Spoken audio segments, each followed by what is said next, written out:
hanyuma icyo dufite mu gaseke rero ngicyo Ipman. Nimba ushaka kugira ngo mastering wicane ugomba kubanza kwiyumva muri wowe indani, kuko ntago wabasha kwimasteringa utabanje gutandukanya ikibi n'ikiza ngo ubanze wiyumve umenye icyo ushaka. Ngayo nguko harimo atanga amakuru ati nshimishwe no kubatangariza yuko ubu tuvugana na Shimusi abana banyu. Ipman fasha Yegoku.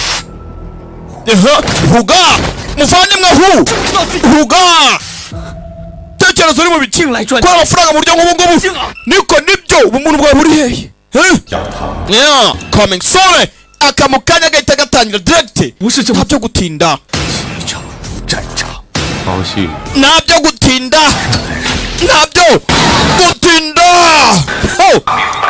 Ariko ko nimo ndasarara uvuze ko tayari Ipman Crisis Time coming soon. Yeah, yaratabaye Ipman, yaratabaye fight nana. Ni umunyeshuri hakuno yaraka yaramudoda we. Coming soon. Yewe kaboom nyagasoni. Aka kari mu nzira karaje.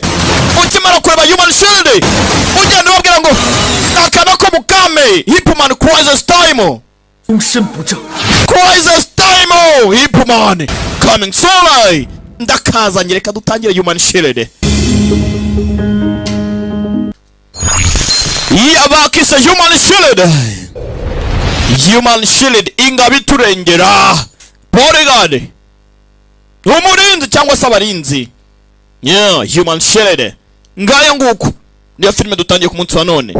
Hagati aho DJ Madiba kakugeraho na DJ Fils aho ngo muri New Hope Studio ni Nyazo Nyamasheke kakumurikira ubundi mbese dutangira